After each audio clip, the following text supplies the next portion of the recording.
when I started thinking about the breakdown that we face in our communities now, with isolation and polarization Yes. and fear and distrust, and we're going to set equity as the goal. I'm thinking, is equity the goal, or is it the byproduct of communities of people who volunteer their energy coming together?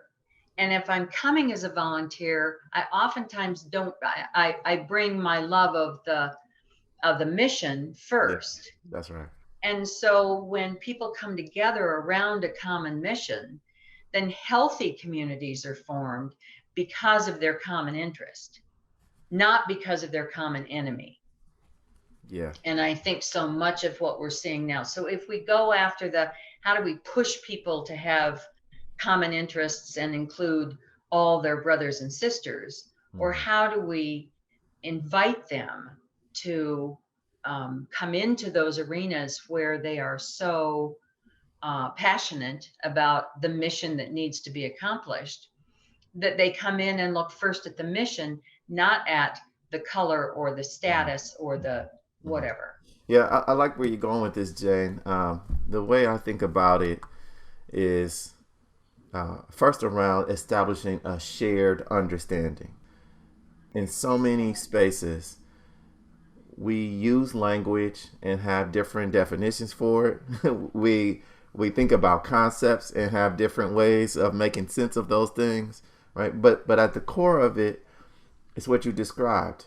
A lack of connection contributes to everything that our relationship produces.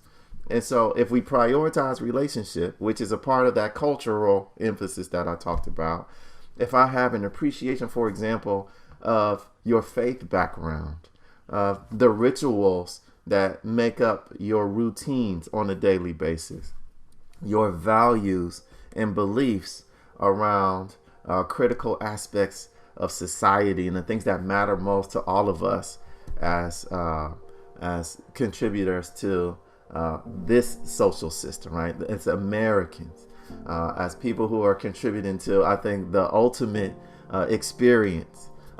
experiment in democracy. Right, I'm going big with it, Jane, but Mm-hmm. at its core, equity is really about appreciating where the distinctions exist, the disparities between individual experiences and group experiences. And so, in the same context that you talked about, um, a focus on the things that help us stimulate or activate around our passion. If we do that with an eye toward the disparities between individual and group experiences, now we're addressing those disparities in a way that is actually not it's not emphasizing the difference as much as it is emphasizing what we have in common, with an eye toward always paying attention and being sensitive and increasing our awareness and responding to and committing to closing any gaps in opportunity that may exist, any gaps in access to the resources required to thriving as much as possible.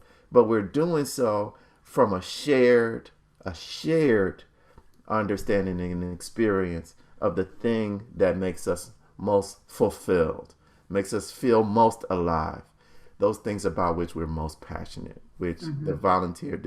the deployment of volunteer energy, it gets right to it.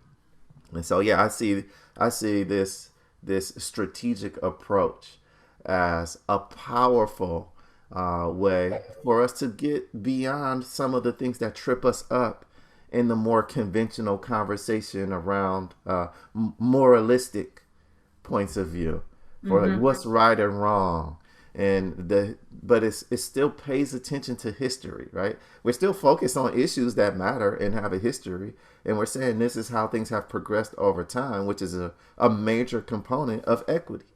Mm-hmm. However, in the way that you and the Leighty Foundation has, in the way that I understand you approaching this work, allows a cross segment of individuals, across identities, right? We often in the racial equity spaces talk about intersectionality.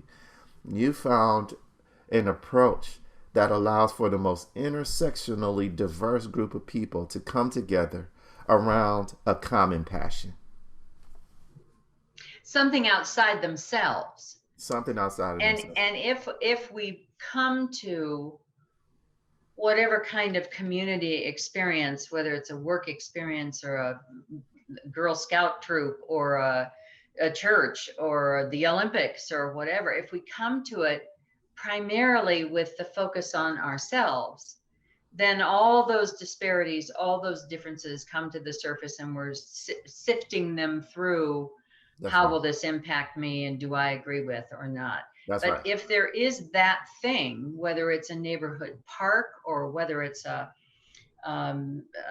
new website formed for an organization, or whether it's a food kitchen, food pantry, whatever it is that draws you from inside yourself to outside to come because of the care for other, I love that. then that's what's going to allow you to Mm-hmm. see first the people that you're working with, Mm-hmm.